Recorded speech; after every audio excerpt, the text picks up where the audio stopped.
హైదరాబాద్ లో కన్సల్టేషన్ మరియు 3,500 రూపాయల colour doppler test Avis hospitals లో ఉచితంగా పొందండి.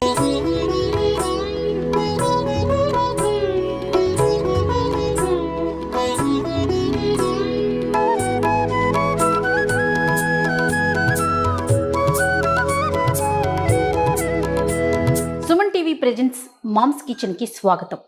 దేవీ నవరాత్రుల సందర్భంగా అమ్మవారి నైవేద్యాల్ని, ప్రతిరోజు పెట్టే నైవేద్యాల్ని మీ అందరికీ చూపిస్తున్నాం. అందులో భాగంగా ఈ రోజు ఏం నైవేద్యం పెట్టబోతున్నామో ఒకసారి రమ్మగారిని అడిగి తెలుసుకుందాం. రమ్మగారు, ఈ రోజు నైవేద్యం ఏంటంటే అమ్మవారిది పాయసం చేద్దాం. అంటే క్షీరాన్నం, పరమాన్నం, అన్నం పరమాన్నం, గోల్డెన్ పేర్లు ఉన్నాయి కదా, బియ్యంతో కొంచెం శనగపప్పు కలిపి పాయసం చేద్దాం. ఓకే అండి. ముందేం చేద్దామంటే బియ్యం అంటే ఇప్పుడు కొలత సాధారణంగా ఒక 3 గుప్పెళ్ళ బియ్యం తీసుకున్నాం అనుకో, అది ఇంచుమించుగా ఈ గ్లాస్ అంత అవుతుంది. ఒక అంత బౌల్ పాయసం అవుతుంది, పాలు పోసుకుంటాం కాబట్టి. ఓకే, ముందేం చేద్దామంటే అన్నాన్ని కుక్కర్ లో ఉడికించేసేద్దాం, తర్వాత పాయసం మిగిలిన ప్రాసెస్ చేద్దాం. అట్లనే. ఓకే, బియ్యం కడిగి పెట్టేసుకున్నాం. ముందే పెసరపప్పు, అదే శనగపప్పు కూడా వేసాను.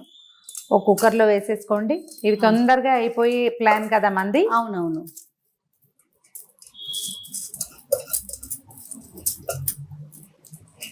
మామూలుగా అయితే బాగా 1-5-6 నీళ్లు పోస్తే బాగుంటుంది. కుక్కర్ లో పెడతాం కాబట్టి అన్ని ఎక్కువ నీళ్లు పోయొద్దు. మామూలుగా 2 వేస్తాం కదా, 3 వేసుకుందాం. కాసిన పాలు పోసేసి వండేసుకుంటే బాగుంటుంది. అంటే చక్కగా వస్తుంది అనమాట టేస్ట్. 2 గ్లాసులు నీళ్ళు పోసాను కదా, ఒక గ్లాసున్నర అట్లా పాలు పోస్తే బాగుంటుంది. శనగపప్పు కూడా వేసాం కదా, పచ్చిపాలే ఇవి. అవునవును. పాలు పోసేసి మూత పెట్టేసేద్దాం కుక్కర్.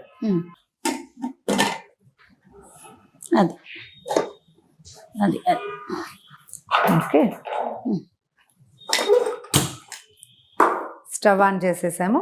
వెయిట్ పెట్టేస్తే పెట్టి అయితే ఇప్పుడు ఎన్ని విజిల్స్ రానిద్దాం రమ్మగారు? ఇవి ఒక 2-3 విజిల్స్ రానిస్తే సరిపోతుంది. మనం దీంతో పాటు ఇంకొక పని ఏం చేయాలంటే, మామూలుగా పాలు పోసిన పాయసంలో బెల్లం వేస్తే విరిగిపోతుంది. అవును, బెల్లం విరగకుండా ఉండాలంటే బెల్లాన్ని కరగబెట్టి ఉంచుకోవాలి. ముందుగా కరగబెట్టి ఉంచేసుకుంటే సరిపోతుంది. ఇది వచ్చే లోపల మనం ఆ పని చేద్దాం. అట్లానే. ఇదిగో బెల్లం కొంచెం ముక్కలుగా ఉంది కదా, సన్నగా తరిగి పెట్టుకున్నాం కదా. దాన్ని ఏం చేద్దామంటే, మనం ఏ కొలత పెట్టుకున్నామో దాంతో ఇంచుమించుగా 1.5 పడుతుంది. నేను గుప్పెళ్ళ లెక్క కదా నాది. అవును. సో నేను మీకు గ్లాస్ కొలత చూపించాను చూడండి.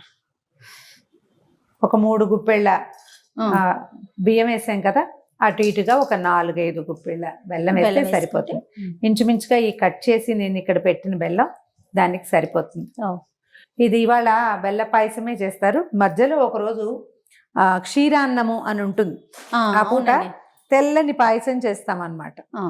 కొద్దిగా ఈ బెల్లం తడవటానికి కొంచెం నీళ్ళు పోస్తే చాలు, చాలా ఏం అక్కర్లేదు. కొంచెం పాకం రానిచ్చి గనక కలిపేసుకుంటే పాయసంలో బాగుంటుంది. స్టవ్ వెలిగిస్తాను. ఇది పెద్ద స్టవ్ కదా, కొంచెం సిమ్లో పెట్టుకుందాము.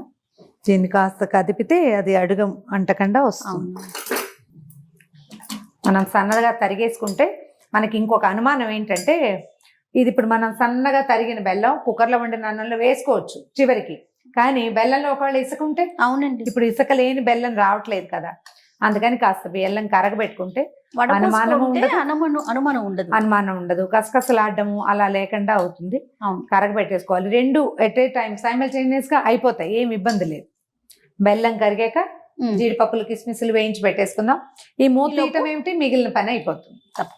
అయితే మనం ఇది క్షీరాన్నం కదా చేసేది, కొంచెం పాలు తక్కువ పోసాం కదా, దాన్ని ఏం చేయాలంటే కుక్కర్ రాగానే మళ్ళీ కాగిన పాలు పోసి కొద్దిసేపు అన్నం ఉడకనిస్తే ఏమవుతుందంటే కొంచెం మృదువుగా అవుతుంది. మనం విడిగా వండుకుంటున్నాం అనుకో, ఈ పొయ్యి దలుచుకున్న 5-6 గ్లాసుల పాలు పోసేసి బియ్యాన్ని ఒకేసారి పెట్టుకుంటే నిదానంగా ఉడుకుతుంది. మనం పొద్దుటిపూట పరిగెడుతూ చేస్తాం ప్రసాదం, అందుకోసమని ఈ కుక్కర్ కన్నా రమ్మగారు మనం రైస్ కుక్కర్, ఎలక్ట్రికల్ కుక్కర్ లో కనుక పెట్టుకుంటే మీరు అన్నట్లు పాలు పోసుకొని సెట్ అవుతుంది, కరెక్ట్ గా పొంగిపోకుండా సెట్ అవుతుంది. నాకు డౌట్ లేదు, నేను ఇందులోనే చేస్తాను. అవునా? ఓకే. నా పాయసం, పొంగలి, చక్కెర పొంగలి కూడా కుక్కర్ లో చేస్తాను. తొందరగా అవుతుంది, వితౌట్ ఎనీ డౌట్. అన్నం ఉడకలేదు, కొంచెం టైం పడుతుంది, వాళ్ళు ఉండదు. పాలు పోసాం కదా, కొంచెం పాలు పైకి వస్తాయి. ఇందులో పాలు ఎక్కువ పోసిన కొద్దికి స్పిల్ అవ్వడం ఎక్కువ అయిపోతుంది. సో కుక్కర్ ఆపేసేద్దాము. ఇది 2 విజిల్స్ వచ్చేసింది కదా. బెల్లం కూడా కరిగిపోయింది రమ్మగారు. బెల్లం కూడా కరిగింది, కొంచెం గుత్తలాడినిచ్చి మనం ఇది మూత తీసే టైం కదా ఆపేసేద్దాం. అట్లా ఈ లోపల ఏమవుతుంది, కొంచెం నీళ్ళు ఎక్కువ పోసాం కదా ఇసుకుందని అనుమానంతో, అవునవును. కాస్త బెల్లం కొంచెం చిక్కబడుతుంది. దీనికి పాయసానికి తీగ పాకం రావక్కర్లా, చక్కెర పొంగల్కి తీగ పాకం వచ్చిన పాకం చాలా ఎక్సలెంట్ గా కుదురుతుంది. ఓహో. దీనికి బెల్లం గట్టిగా కరిగి కొంచెం చిన్న చిక్కదనం వస్తే సరిపోతుంది. అలా పాకం పూర్తిగా కరిగిపోయింది, చిక్కబడిపోయింది. మనం ఏం చేద్దామంటే దీన్ని కొంచెం వడబోసేసి పెట్టుకుందాము. అలానే. ఓకే, బెల్లం కరిగిపోయింది పూర్తిగా, పూర్తిగా చిక్కబడింది కదా, నీళ్ళలాగా లేదు కదా, దీన్ని వడబోసేసుకుందాము. ఇందులో అనుమానం ఏంటంటే మనకి ఇసుక ఏవైనా రాళ్ళు లాంటివి ఉండొచ్చు, ఖచ్చితంగా కర్రగబెట్టి పెట్టుకుంటే. అదిగోండి కనిపిస్తుంది కదా. అవును రమ్మగారు. అది పెట్టేసేది. ఈ లోపల మనం ఇంకో పని ఏం చేద్దామంటే ఈ కుక్కర్ వచ్చి మనం బెల్లం కలిపే లోపల జీడిపప్పులు వేయించేసి. అలానే. ఇది పెద్ద స్టవ్ ఉంది. ఓకే, నీ పక్కనే నెయ్యి ఉంది, వేయి చేయాలి దీంట్లో కొంచెం.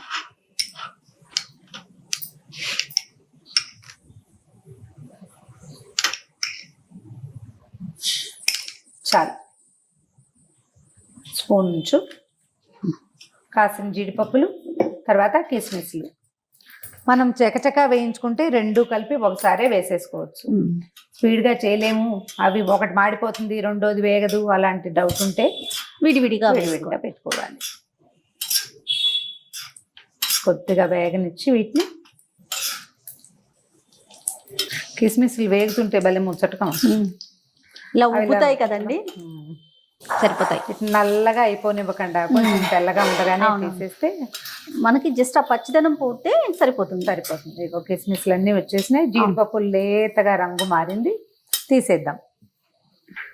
గ్లాస్ లో పోస్తే పోతుంది, ఆ గ్లాస్ పోదా. స్టవ్ ఆపేద్దామా? ఓకే, జీడిపప్పులు కిస్మిస్లు ఒక దాంట్లోకి తీసేసుకుందాం జయ. అవి చల్లారుతాయి. ఈ లోపల మన కుక్కర్ వచ్చిందేమో చూద్దాం. అలానే. అయిపోయిందండి, కుక్కర్ వచ్చేసింది.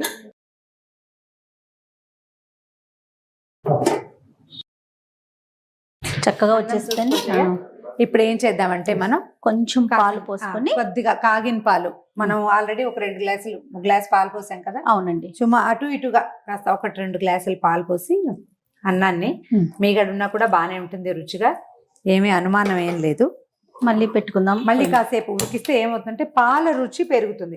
ఒకవేళ మనకు అంత సమయం లేదనుకోండి, ఉన్న దాంట్లోనే చేసేసుకుంటాం. ఒక సమయం ఉంది మనకు, ఒక 10 నిమిషాలు, అప్పుడు పాలు పోసి ఉడికిస్తే కాస్త మీడియం ఫ్లేమ్ లో ఉంచామనుకో, ఇది చక్కగా ఉడికిపోతుంది, చూడ్డానికి బాగుంటుంది, అంటే అన్నము మరి కాస్త రుచిగా కుదురుతుంది అనమాట.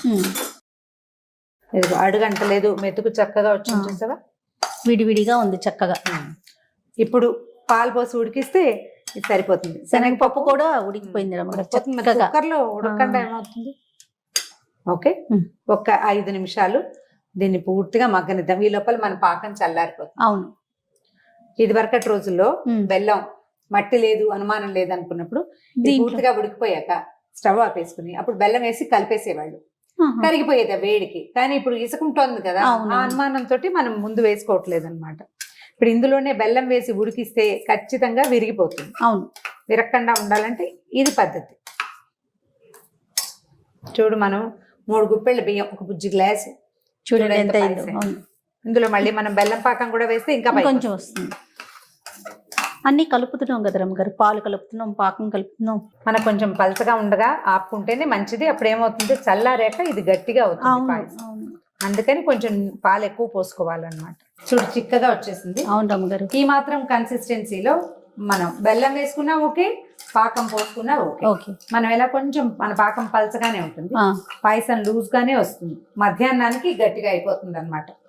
ఇగో ఈ కన్సిస్టెన్సీలో స్టవ్ ఆపేసేద్దాం.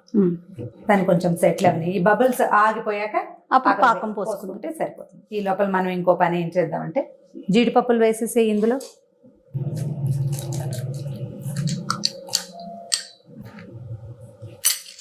ఏలకుల పొడి, ఇలాచీ పౌడర్ వేసేసుకోవాలి.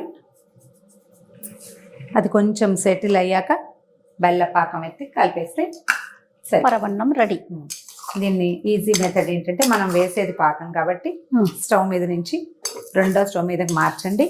అక్కడ ఏమి వేడి లేదు కదా, తొందరగా ఈజీగా సెటిల్ అయిపోతుంది. ఓకే, ఇప్పుడు పాకం ఎత్తి పోసేది. బబుల్స్ ఆగిపోయినాయి చూడండి, ఆ బబులింగ్ ఉండగా వేస్తే మాత్రం కొంచెం విరగడానికి అవకాశం ఉంది. మామూలుగా జయ ఇట్లా ఏదైనా పదార్థం చేసేటప్పుడు మనం ఏం చేస్తామంటే, అంటే చాలా మంది ఇళ్లలో ఈ అలవాటు ఉంటుంది, మా ఇంట్లో కూడా ఉంది, నేను నా చిన్నప్పుడు లేదు, తర్వాత నేను నేర్చుకున్నా. ఈ వస్తువు చెడుతుందన్న భయము, బాగా కుదురుతుందో కుదరదో అన్న అనుమానము ఉంటాయి. అప్పుడు ఏం చేస్తామంటే, అన్నపూర్ణే సదాపూర్ణే శంకర ప్రాణవల్లభే జ్ఞాన వైరాగ్య సిద్ధ్యర్థం భిక్షాం దేహి చ పార్వతి, ఈ శ్లోకం చదువుతూ కలిపిస్తే వస్తువు పాడవదు, ఉప్పు సరిపోతుంది, తీపి సరిపోతుంది అని అన్నపూర్ణాదేవిని తలుచుకుంటూ ప్రసాదాలు చేసుకుంటాం. రోజువారీ వంట కూడా ఇదే శ్లోకం, వంట పాడవదు, రుచిగా కుదురుతుంది. మనం వేసిన ఉప్పు ఒకవేళ సరిపోకపోయినా అసలు ఆ ఉప్పుకి సరిపడా తినగలిగే వాళ్ళే వస్తారు. అయిపోయింది, ఇదిగోండి పాయసం.